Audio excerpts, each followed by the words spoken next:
Europe 1, bonjour. Raphaël Duchemin. Le plan biodiversité est présenté aujourd'hui par le gouvernement au menu 90 actions pour défendre les espèces et les espaces naturels que dévoile d'ailleurs Nicolas Hulot dans Le Parisien. On vient d'en parler. La situation est catastrophique. Voilà ce qu'il dit ce matin. Bonjour Audrey Pulvar. Bonjour Raphaël Duchemin. Vous lui avez succédé à la tête de la Fondation pour la nature et l'homme. La situation est catastrophique. Ce sont ses propos. C'est le cas, c'est ce que vous dites aussi ?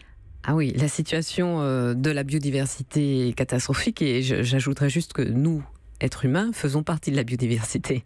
Et au regard de l'urgence climatique et des projections de réchauffement climatique d'ici la fin du siècle, et pour lesquelles les projections de l'accord de Paris sont largement dépassées, eh bien, nous sommes nous aussi, en tant qu'êtres humains, en situation catastrophique. C'est ce que vous aviez noté d'ailleurs il y a 2 mois quand vous aviez signé la pétition pour l'extinction des grands singes en disant contre l'extinction des grands singes.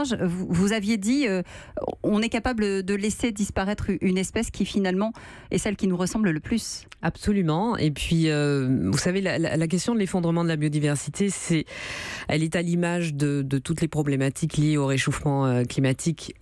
C'est une problématique globale. Moi, j'aime bien le terme américain de global warming, réchauffement climatique global, mondial, parce qu'on a tendance à oublier que nous sommes tous concernés. Premièrement, effectivement, tout est lié, nous sommes tous concernés. Ça n'est plus une question qui concerne des populations ou des espèces animales lointaines ou à naître, les générations futures. Ça nous concerne aujourd'hui et aussi ici, dans nos pays développés. Alors effectivement, l'habitat des grands singes est menacé, notamment par l'expansion des cultures d'huile de palme. Mais chez nous, là, dans l'Hexagone et dans l'Outre-mer, je rappelle que les territoires, communautés d'Outre-mer françaises représentent 90% de la biodiversité française. Eh bien, chez nous, bien en France, la biodiversité est également en situation d'effondrement et en situation de grand danger. C'est pour ça qu'il veut créer et étendre 20 réserves naturelles nationales. C'est un premier pas, identifier finalement ces zones, c'est fondamental pour que justement la main de l'homme ne vienne pas tout détruire. Créer aussi par exemple un Shazam des plantes et des espèces animales, ça permettrait aussi d'éduquer les plus jeunes. Oui, l'éducation à la biodiversité, c'est un thème très important. Nous venons d'inaugurer il y a 3 semaines un site, j'en profite pour donner l'adresse, elle est un peu compliquée, hein, le site s'appelle Open, comme ouvrir. Jusque-là, c'est simple. Il recense les observatoires participatifs des éléments de la nature et le site c'est open-science au pluriel-participatif au pluriel.org.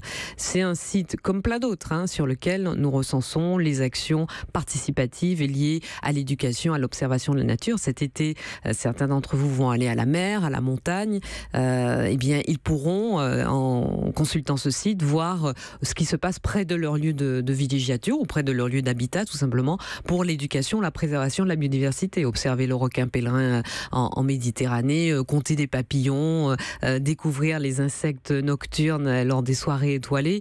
Ça intéresse les enfants et ça intéresse les parents et c'est une façon assez ludique et pédagogique de se rendre compte de l'importance du vivant, de notre place dans la préservation du vivant et de l'importance en général de la préservation de la biodiversité. Un point qui est particulièrement important dans le plan qui est présenté par Nicolas Hulot ce matin, c'est la question de l'artificialisation des sols. C'est-à-dire que, on ne se rend pas forcément compte que tous les 10 ans en France, l'équivalent d'un département disparaît sous le béton, alors que ce sont souvent des terres, des zones humides, des endroits où la biodiversité est particulièrement vivace et importante, où ce sont des terres qui pourraient être utilisées en surface agricole, pour ce qui nous concerne plutôt en agroécologie qu'en agriculture intensive. Ça n'est pas la question de la biodiversité, ce ne sont pas, c'est pas que, entre guillemets, même si c'est déjà pas mal, une question d'insectes ou de petits oiseaux ou d'ours blancs ou de grands singes. C'est aussi le cycle des abeilles, c'est aussi le cycle de pollinisation, c'est aussi la survie de notre système agricole, parce que le système agricole français très tourné vers la monoculture met en danger les cultures en question parce qu'il détruit de la biodiversité. Ça concerne chacun d'entre nous. Alors justement, vendredi, ce sera, puisque vous parliez de ce côté global des choses, le premier anniversaire du plan climat, justement. Le réseau Action Climat appelle... Dont fait partie la Fondation pour la Nature et l'Homme. Vous faites partie, appelle le gouvernement justement à changer de cap, parce qu'il estime, et vous estimez, que la lutte contre les changements climatiques n'est pas à la place qu'elle mérite. Absolument. C'est-à-dire qu'elle n'est pas... C'est-à-dire que c'est la politique du et en même temps qui prévaut aujourd'hui. C'est la politique du en même temps, mais on voit bien à long terme, mais pas assez à court terme. Ah non, c'est l'inverse. On voit trop à court terme, mais pas assez à long terme, justement. Non, cette politique, elle n'est pas assez transversale. Le cap est le bon. Le cap qui est donné est le bon à long terme. Dans le discours. Dans les discours, oui. Mais le pas cap, dans les mesures. Le cap est le bon. Pas dans les mesures, pas dans la non-remise en cause du système. C'est-à-dire que vous avez un ministre de la transition écologique et solidaire qui est particulièrement impliqué, dévoué, dédié et sincère dans ses combats, mais qui est très seul au sein du gouvernement. Et les démonstrations d'amitié ou d'affection d'Emmanuel Macron, d'Édouard Philippe ne peuvent pas occulter effectivement le en même temps-isme de ce gouvernement. C'est-à-dire qu'en même temps qu'on nous parle aujourd'hui de biodiversité, on continue.